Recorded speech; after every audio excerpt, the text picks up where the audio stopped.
स्वागत है आप सभी लोगों का मेरे YouTube चैनल कंपटीशन शिक्षा में। आज हम लोग एक नया अध्याय जिसका नाम है हिंदी वर्णमाला व विराम चिन्ह के 50 मोस्ट इम्पॉर्टेंट क्वेश्चन देखने वाले हैं। और अंत में आप लोग ज़रूर बताइएगा कि इन 50 क्वेश्चनों में से कितने क्वेश्चन आप लोगों के सही हुए हैं और कितने क्वेश्चन आप लोगों के गलत हुए हैं। जिस किसी भी एग्ज़ाम में हिंदी आता है उन सभी एग्ज़ाम के लिए यह बहुत महत्वपूर्ण वीडियो होगा। और मैं हिंदी व्याकरण आप लोगों को पढ़ा रहा हूँ। इस चैनल के प्लेलिस्ट में जाएंगे और हिंदी व्याकरण के नाम से वो प्लेलिस्ट बना होगा। अभी उसमें केवल 3 से 4 वीडियो हैं। डेमो के लिए आप लोग देख सकते हैं कि हिंदी को पढ़ाने का मेरा क्या तरीका है। उस वीडियो को आप लोग ज़रूर देखिएगा और मैं आप लोगों को पूरी हिंदी व्याकरण को बिल्कुल डिटेल से अपनी भाषा में जो है पढ़ाऊँगा। अगर आप लोग मेरा सपोर्ट करते हैं और इस चैनल को सब्सक्राइब करते हैं, लाइक करते हैं, तो मेरा विश्वास मानिए कि इस चैनल के माध्यम से आप लोगों को हिंदी व्याकरण को पूरा कवर करा दिया जाएगा। चाहे किसी भी कंपटीशन का एग्ज़ाम आप लोग देंगे, उसमें अगर हिंदी से प्रश्न पूछे जाते हैं तो जितने भी प्रश्न पूछे जाते हैं उन सभी का उत्तर आप लोगों का बहुत आसानी से निकल जाएगा। तो आइए आप लोगों का समय न बर्बाद करते हुए हम लोग मुश्किल से 20 से 25 मिनट में 50 मोस्ट इम्पॉर्टेंट क्वेश्चन कवर करने वाले हैं। तो आइए देखते हैं। क्वेश्चन नंबर 1 है, निम्नलिखित में कौन सा वर्ण स्त्रीलिंग नहीं है। तो सबसे पहले ये जो नहीं है शब्द, इसको आप लोग ध्यान में दीजिएगा, क्योंकि अक्सर होता है कि प्रश्न को हम लोग जल्दबाजी में पढ़ते हैं तो पढ़ लेते हैं कौन सा वर्ण स्त्रीलिंग है और हमारा उत्तर इस प्रकार जो है गलत हो जाता है। तो क्वेश्चन नंबर 1 का रहा है, निम्नलिखित में कौन सा वर्ण स्त्रीलिंग नहीं है। तो इसका उत्तर हम लोगों का सही हो जाएगा ऊ। देख लीजिए, ये आपका बड़ा ऊ है, यह स्त्रीलिंग नहीं है। बाकी ये जो छोटी ई है, बड़ी ई है और ऋ से ऋषि है, यह तीनों जो है स्त्रीलिंग वर्ण के अंतर्गत आते हैं। देखते हैं जो क्वेश्चन नंबर 2 है, वह है निम्नलिखित व्यंजनों में से कौन सा व्यंजन उच्चारण तालु से होता है। प्रश्न को फिर से हम लोग एक बार ध्यान से पढ़ते हैं। तो निम्नलिखित व्यंजनों में से कौन से व्यंजन का उच्चारण स्थान तालु से होता है। तो इसका उत्तर हम लोगों का हो जाएगा ऑप्शन नंबर सी, छ से जो छतरी है इसका उच्चारण होता स्थान जो है तालु से होता है। तो च, छ, ज, झ, या इन सभी का उच्चारण स्थान कहाँ से होता है, तालु से होता है। ठीक, देखते हैं जो क्वेश्चन नंबर 3 है, वह है लुंठित ध्वनि है। तो दिए गए ऑप्शनों में से कौन सी लुंठित ध्वनि है। तो लुंठित ध्वनि है ऑप्शन नंबर डी, र को जो हम लोग लुंठित ध्वनि कहते हैं। इसे आप लोग ध्यान में रखिएगा। क्वेश्चन नंबर 4 है, ओष्ठ स्पर्श व्यंजन अल्प प्राण अघोष वर्ण कौन सा है। तो इसका उत्तर हम लोगों का सही हो जाएगा ऑप्शन नंबर ए। ये जो प है यह ओष्ठ यानी इसका उच्चारण स्थान ओष्ठ से होता है। स्पर्श व्यंजन मतलब ऐसा व्यंजन जिनका उच्चारण करते समय जीभ जो है किसी न किसी भाग से स्पर्श करती हुई उस वर्ण का उच्चारण करता है, उसे हम लोग स्पर्श व्यंजन करते हैं। और अल्प प्राण और अघोष वर्ण है प। ठीक, देखते हैं जो क्वेश्चन नंबर 5 है, वह है एक ही ध्वनि का द्वित्व हो जाने पर वह क्या कहलाती है। तो एक ही ध्वनि का द्वित्व हो जाना उसे हम लोग कहते हैं युग्मक। ऑप्शन नंबर इसका डी सही हो जाएगा। क्वेश्चन नंबर 6 है कि यह किस प्रकार की ध्वनि है। तो यह जो है एक तालव्य ध्वनि है। ऑप्शन नंबर इसका ए सही हो जाएगा। अगर आप लोग वर्णमाला को बिल्कुल डिटेल से पढ़ना चाहते हैं तो कमेंट में आप लोग यस लिख दीजिएगा कि हाँ हम लोग वर्णमाला को पढ़ना चाहते हैं। तो आप लोगों को वर्णमाला के ऊपर बहुत डिटेल से, बहुत अपनी आसानी भाषा में वीडियो बना दिया जाएगा। देखते हैं जो क्वेश्चन नंबर 7 है, वह है कि उच्चारण की दृष्टि से वह है। तो उच्चारण की दृष्टि से वह क्या है। तो वह का जो उच्चारण स्थान है वह है दंतोष्ठ। ऑप्शन नंबर इसका डी सी सही हो जाएगा। क्या, दंतोष्ठ है। ठीक, हिंदी वर्णमाला में स्वरों की संख्या कितनी है। तो हिंदी वर्णमाला में स्वरों की संख्या कितनी होती है। तो स्वरों की संख्या है ऑप्शन नंबर सी, 11 स्वर होते हैं हिंदी वर्णमाला में। ठीक, देखते हैं जो क्वेश्चन नंबर 9 है, वह है कि अ के उच्चारण में डैश और डैश की सहायता ली जाती है। ये देख लीजिए, आप लोगों का यूपीएसआई परीक्षा 2017 के परीक्षा में आया हुआ प्रश्न है। आप लोगों को यहाँ पर वही प्रश्न सॉल्व कराए जाते हैं जो प्रीवियस ईयर में किसी न किसी एग्जाम में आए हुए प्रश्न होते हैं। क्वेश्चन नंबर 9 है, अ के उच्चारण स्थान में डैश और की सहायता ली जाती है। तो ये जो ए का उच्चारण स्थान होता है वह कंठ और तालु की सहायता से ली जाती है। ऑप्शन नंबर बी सही हो जाएगा। और ए को हम लोग कंठ तालव्य भी कहते हैं। क्वेश्चन नंबर 10 है, च वर्ग ध्वनियाँ किस वर्ग में आती हैं? तो ये जो च वर्ग की सभी ध्वनियाँ हैं वह सभी जो है तालव्य के अंतर्गत आती हैं। ऑप्शन नंबर इसका डी सही हो जाएगा। ये सभी देख लीजिए, आप लोगों का उच्चारण स्थान से प्रश्न इसमें पूछा गया है। तो च वर्ग मतलब कौन कौन सा हो गया? वह हो गया च, छ, ज, झ, इया। ये सभी 5 वर्ण का उच्चारण स्थान क्या है? तालव्य है। देखते हैं जो क्वेश्चन नंबर 11 है, वह है वर्णमाला का कौन सा अक्षर पुल्लिंग नहीं है? तो इसका उत्तर हम लोगों का सही हो जाएगा ऑप्शन नंबर डी। आप लोगों को पता है कि यह जो छोटी ई है और बड़ी ई है, यह जो है स्त्रीलिंग अक्षर है। ठीक, तो पुल्लिंग नहीं है, वह है छोटी ई और बड़ी ई। बाकी अ, प और ज और आ और च और ट, ये सभी जो अक्षर हैं यह पुल्लिंग है।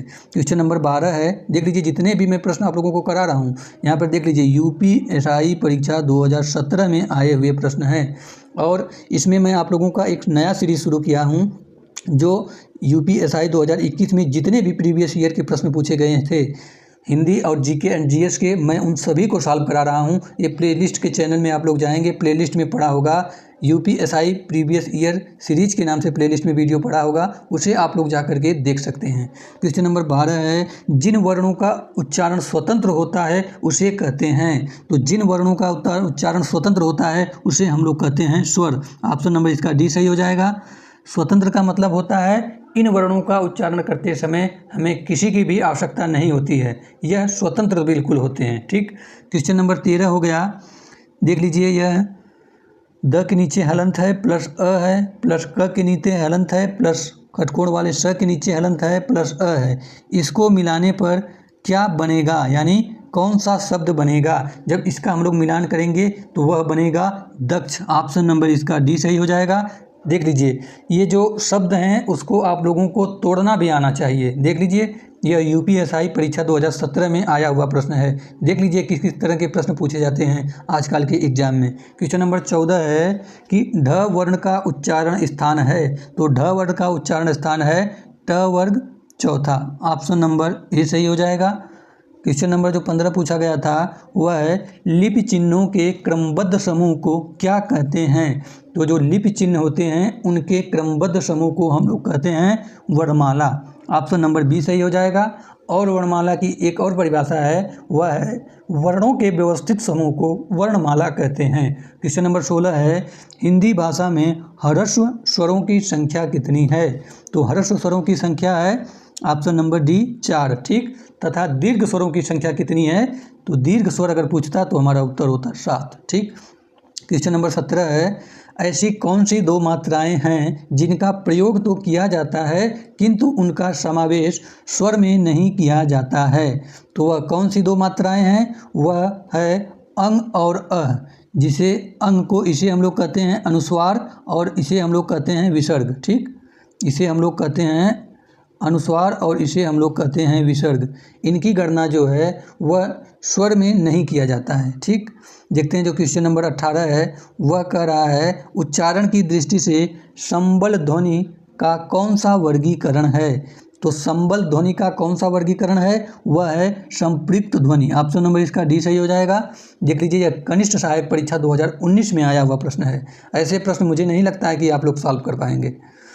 सॉल्व कर लेते हैं तो बहुत अच्छी बात है, लेकिन देख लीजिए आजकल के एग्जाम में जो हिंदी के पूछने का तरीका है वो बिल्कुल अलग हो गया है। क्वेश्चन नंबर 19 है कि किस स्वर के उच्चारण में दीर्घ स्वर से भी अधिक समय लगता है?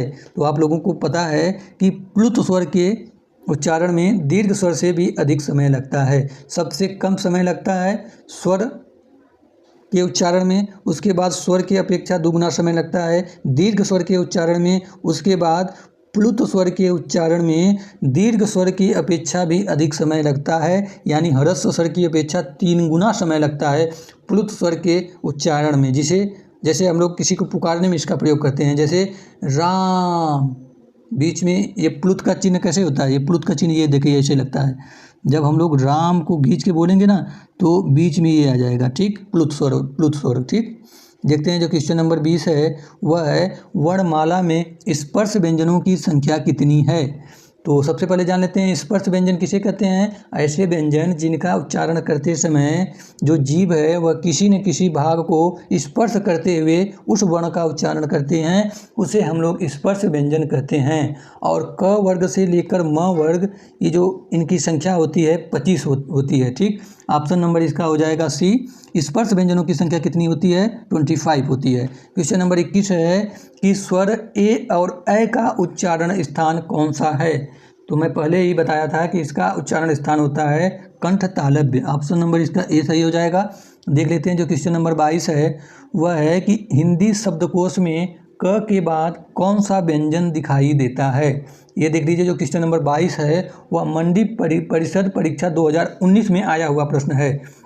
तो क के बाद कौन सा व्यंजन दिखाई देता है। तो अगर हम लोग इसे डिटेल में नहीं पढ़े रहेंगे तो इसका उत्तर मार देंगे कि क के बाद भाई ख आता है, ए मार देंगे। अगर हम लोग इसका ए उत्तर मार दिए तो हमारा गलत हो जाएगा, क्योंकि क के बाद जो व्यंजन दिखाई देता है वह आता है छ से छतरी वाला छ आता है। ऑप्शन नंबर इसका बी सही हो जाएगा। क्वेश्चन नंबर 23 देख लेते हैं कि भाषा की सार्थक लघुत्तम इकाई किसे माना जाता है। तो भाषा की सार्थक लघुत्तम इकाई माना जाता है शब्द को। ऑप्शन नंबर इसका बी सही हो जाएगा। यह भी देख लीजिए मंडी परिषद परीक्षा 2019 में आया हुआ प्रश्न है। क्वेश्चन नंबर 24 देख लेते हैं कि निम्न में दंत वर्ण कौन सा है। तो दंत वर्ण कौन सा है, इसका उत्तर हम लोगों का सही हो जाएगा ऑप्शन नंबर बी। ये जो छोटा वाला स है इसका उच्चारण स्थान हुआ है दंत। क्वेश्चन नंबर 25 है निम्न में अनुनासिक वर्ण कौन सा है। तो अनुनासिक वर्ण है ऑप्शन नंबर बी। म जो है यह अनुनासिक वर्ण की कैटेगरी में आता है। ठीक, क्वेश्चन नंबर 26 है कि निम्न में से कौन सा वर्ण घोष है। तो घोष वर्ण इनमें से कौन सा है, वह है ग। ऑप्शन नंबर इसका ए सही हो जाएगा। क्वेश्चन नंबर 27 है कि ल और स का उच्चारण किस स्थान से होता है। तो ल और स का उच्चारण स्थान है दंत। ऑप्शन नंबर इसका सी सही हो जाएगा। देखिए ल और स का जब आप लोग उच्चारण बोल के करेंगे तो हमारा जो जीभ है वह दंत यानी दांत को टच करते हुए ल और स का उच्चारण करेगा। तो इससे हम लोग जान जाएंगे कि ल और स का उच्चारण स्थान क्या है, दंत है। किसी भी वर्ण का उच्चारण स्थान पूछे तो सबसे पहले हम लोगों को उस वर्ण का उच्चारण मुख से बोल के करना है। जब हम मुख से उस वर्ण का बोल के उच्चारण करेंगे तो उत्तर जो है अपने आप निकल जाएगा। ठीक, देख लेते हैं जो क्वेश्चन नंबर 28 है वह है इनमें से कौन सी देवनागरी की वर्ण ध्वनि नहीं है। तो पूछ रहा है कि देवनागरी की वर्ण ध्वनि कौन सी नहीं है। इसका उत्तर हम लोगों का सही हो जाएगा ऑप्शन नंबर सी। ये जो ग्रीवा ध्वनि है वह देवनागरी की वर्ण ध्वनि नहीं है। बाकी कंठ ध्वनि, दंतोष्ठ और मूर्धा ध्वनि यह जो है देवनागरी की वर्ण ध्वनि है। क्वेश्चन नंबर 29 है कि किस व्यंजन का उच्चारण स्थान तालव्य है। तो तालव्य किस व्यंजन का उच्चारण स्थान है, वह है झ से झरना। ऑप्शन नंबर इसका बी हो जाएगा, क्योंकि मैंने बताया कि च वर्ग के जितने भी वर्ण आते हैं उन सभी का उच्चारण स्थान होता है तालव्य। तालव्य इसे आप लोग याद रखिएगा, और तालव्य को ही हम लोग तालु भी बोलते हैं। ठीक, तो च, छ, ज, झ, इया इन सभी का उच्चारण स्थान होता है तालव्य। देख लेते हैं जो क्वेश्चन नंबर 30 पूछा गया था वह था कि जिन ध्वनियों की गणना न स्वर में की जाती है न व्यंजन में की जाती है उसे क्या कहते हैं। तो जिन ध्वनियों की गणना न स्वर में की जाती है न व्यंजन में किया जाता है उन्हें कहा जाता है आयोगवाह। ऑप्शन नंबर इसका ए सही हो जाएगा।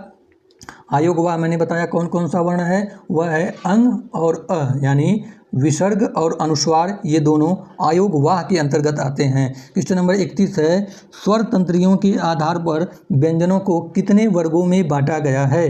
तो स्वर तंत्रियों के आधार पर व्यंजनों को 2 वर्गों में बांटा गया है। ऑप्शन नंबर इसका डी सही हो जाएगा। क्वेश्चन नंबर 32 है कि प्रत्येक शब्द की वर्तनी के सभी वर्णों को उसी क्रम में अलग अलग दिखाना क्या कहलाता है। तो प्रत्येक शब्द की वर्तनी के सभी वर्णों को उसी क्रम में अलग अलग दिखाना कहलाता है वर्ण विच्छेद। ऑप्शन नंबर इसका ए सही हो जाएगा। अब भाई हम वर्ण विच्छेद किसे कहते हैं तो मैं समझा देता हूं कि वर्ण विच्छेद किसे कहते हैं। जैसे एक शब्द हमने ले लिया राम, तो अगर राम का हमें वर्ण विच्छेद करना है तो इसे हम लोग कैसे करेंगे, इसे बिल्कुल तोड़ देंगे। तो र को तोड़ेंगे, र के नीचे हलंत लगाएंगे, जब इसमें से बड़ा आ की मात्रा निकल जाएगी तो र के नीचे हलंत आ जाएगा। रा हो जाएगा। फिर उसके बाद हमारा क्या हो जाएगा, म को तोड़ेंगे तो म के नीचे हलंत लग जाएगा और उसके बाद हो जाएगा अ हो जाएगा। ठीक, तो इस प्रकार यही वर्ण विच्छेद है। ठीक, आप लोगों को पता है कि कोई भी जो व्यंजन होता है उसका निर्माण स्वर से मिलकर ही होता है। ऐसा कोई भी व्यंजन नहीं है जिसमें स्वर न लगा हो। अस्वर जो है सभी व्यंजनों में छुपा हुआ होता है, यही वर्ण विच्छेद है। वर्ण विच्छेद अगर आप लोग बिल्कुल डिटेल से पढ़ना चाहते हैं तो वह वर्णमाला के अंतर्गत आता है। आप लोग कमेंट कर दीजिएगा, मैं इसे बिल्कुल डिटेल से पढ़ा दूंगा। क्वेश्चन नंबर 33 है कि स्वरों का उच्चारण स्थान है। तो स्वरों का उच्चारण क्या है, स्वरों का उच्चारण बिना किसी की सहायता से होता है। ऑप्शन नंबर इसका बी सही हो जाएगा। इस वीडियो के प्रारंभ में ही मैंने बताया था कि स्वर जो है स्वतंत्र होते हैं, इनका उच्चारण बिना किसी सहायता से होता है। और व्यंजन किसे कहते हैं, व्यंजन का उच्चारण जो है स्वर की सहायता से होता है। बिना स्वर की सहायता से व्यंजन का उच्चारण नहीं किया जा सकता है और कोई भी व्यंजन ऐसा नहीं है जिसमें स्वर लगा न हो। ठीक, देखते हैं जो क्वेश्चन नंबर 34 है वह है निम्न में कौन सा शब्द स्वर का वर्गीकरण नहीं है। तो स्वर का वर्गीकरण कौन सा नहीं है, वह है द्वित्व। ऑप्शन नंबर इसका बी सही हो जाएगा। क्वेश्चन नंबर देख लेते हैं हम लोग, जो 35 पूछा गया था वह था कि निम्न में से कौन सा शब्द प्रयत्न और उच्चारण के आधार पर व्यंजन का वर्गीकरण नहीं है। तो कौन सा शब्द प्रयत्न और उच्चारण के आधार पर व्यंजन का वर्गीकरण नहीं है, तो वह है सघोष। ऑप्शन नंबर इसका डी सही हो जाएगा। क्वेश्चन नंबर 36 है कि जिन स्वरों के उच्चारण में 2 मात्रा का समय लगता है या ह्रस्व से दोगुना समय लगता है उनको हम लोग क्या कहते हैं, तो उसे हम लोग कहते हैं गुरु स्वर। ठीक, ऑप्शन नंबर इसका डी सही हो जाएगा। गुरु स्वर को ही हम लोग कहते हैं दीर्घ स्वर, इसे आप लोग ध्यान में रखिएगा। ठीक, अब मैं इसका कॉन्सेप्ट बता देता हूँ।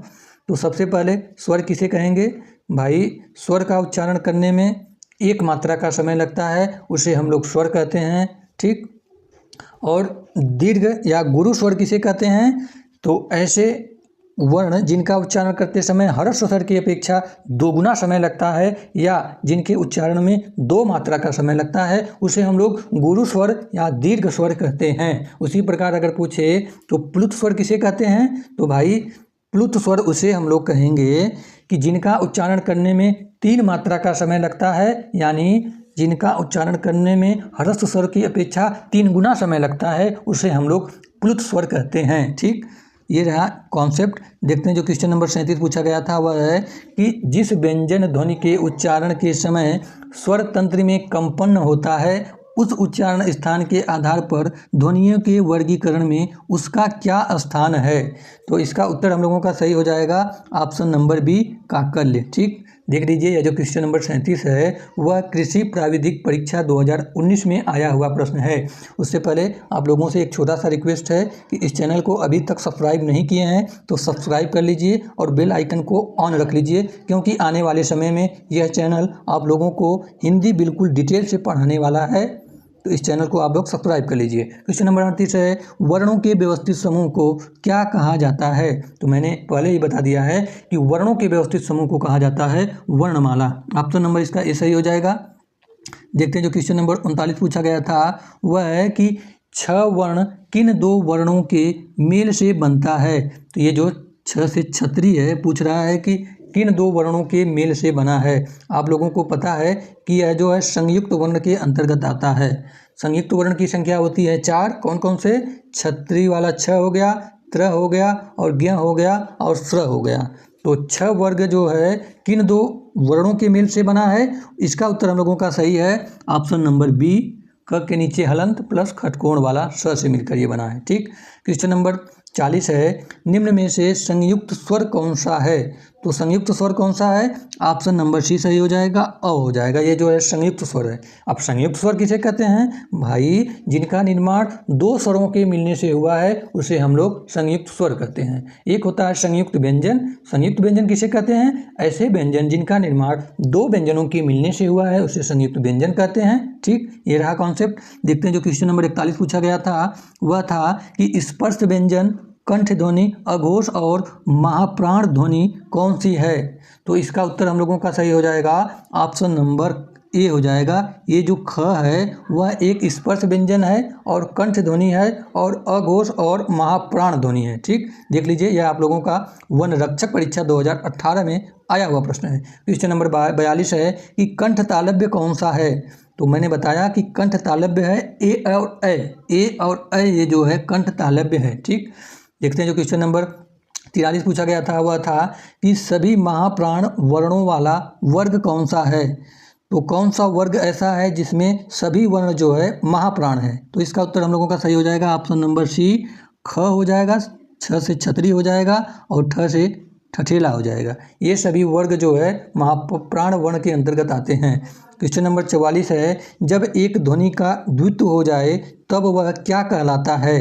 तो जब एक ध्वनि का द्वित्व हो जाए उसे हम लोग कहते हैं युग्मक ध्वनियाँ। ऑप्शन नंबर इसका ए सही हो जाएगा।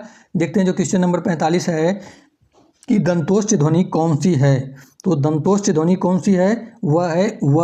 ऑप्शन नंबर इसका बी सही हो जाएगा। क्वेश्चन नंबर 46 है, सभी स्पर्श व्यंजन कौन से वर्ग में हैं। तो सभी स्पर्श व्यंजन पूछ रहा है, तो इसका उत्तर हो जाएगा हम लोगों का ऑप्शन नंबर ए, क, च और प और द, ये सभी स्पर्श व्यंजन के अंतर्गत आते हैं। ठीक, ये देख लीजिए, जितने भी प्रश्न इसमें मोस्टली हैं वह उच्चारण स्थान से पूछे गए थे। देखते हैं जो क्वेश्चन नंबर 47 है वह है कि अर्ध विवृत स्वर कौन सा है। तो दिए गए ऑप्शनों में से कौन सा अर्ध विवृत स्वर है, इसका उत्तर हो जाएगा हम लोगों का ऑप्शन नंबर सी, अ जो है यह अर्ध विवृत स्वर है। ठीक, क्वेश्चन नंबर 48 है कि जिनकी ध्वनि केवल मुख से निकलती है वे हैं। तो ऐसा ध्वनि जो केवल मुख से निकलता है उसे हम लोग कहते हैं निर्नुनासिक स्वर। ऑप्शन नंबर इसका बी सही हो जाएगा। और ऐसा ध्वनि जो मुख और मुख के साथ साथ नाक से भी निकलती है उसे हम लोग कहेंगे अनुनासिक स्वर। ठीक, ये रहा कॉन्सेप्ट। देखते हैं जो क्वेश्चन नंबर 49 पूछा गया था वह था कि अंतःस्थ और ऊष्म वर्ण कितने हैं। तो आप लोगों को पता है कि अंतःस्थ वर्ण भी 4 होते हैं। वह कौन कौन से हैं, अंतःस्थ वर्ण 4 होते हैं, वह हो गया य, र, ल और व। और उष्म वर्ण की भी संख्या कितनी होती है, 4। तो ये जो 4 और 4 मिला के दोनों हो जाएंगे कितने, 8। तो अंतःस्थ और उष्म वर्ण कितने हो गए, 8 हो गए। ऑप्शन नंबर इसका सी सही हो जाएगा। क्वेश्चन नंबर 50 है और इस वीडियो का ये लास्ट प्रश्न है। तो कह रहा है कि र का विवरण है। तो र का क्या विवरण है, दिए गए ऑप्शन में से आप लोग बताइएगा। तो इसका उत्तर सही हो जाएगा ऑप्शन नंबर ए सही हो जाएगा। वत्स, लुंठित, सघोष, अल्प प्राण व्यंजन क्या है, र है। ठीक, तो ये रहा 50 मोस्ट इंपॉर्टेंट वर्णमाला और विराम चिन्ह के प्रश्न। अंत में आप लोग जरूर बताइएगा कि इन 50 प्रश्नों में से आपके कितने प्रश्न सही हुए। तो वीडियो के अंत में अगर आप लोग इस वीडियो को पसंद किए हैं तो लाइक करिए और इस चैनल को सब्सक्राइब कर लीजिए और बेल आइकन को ऑन रखिए ताकि मैं कोई भी महत्वपूर्ण वीडियो लाऊं उसका नोटिफिकेशन आप लोगों के पास तुरंत पहुंचे। मिलते हैं नेक्स्ट वीडियो में, तब तक के लिए जय हिंद, जय भारत।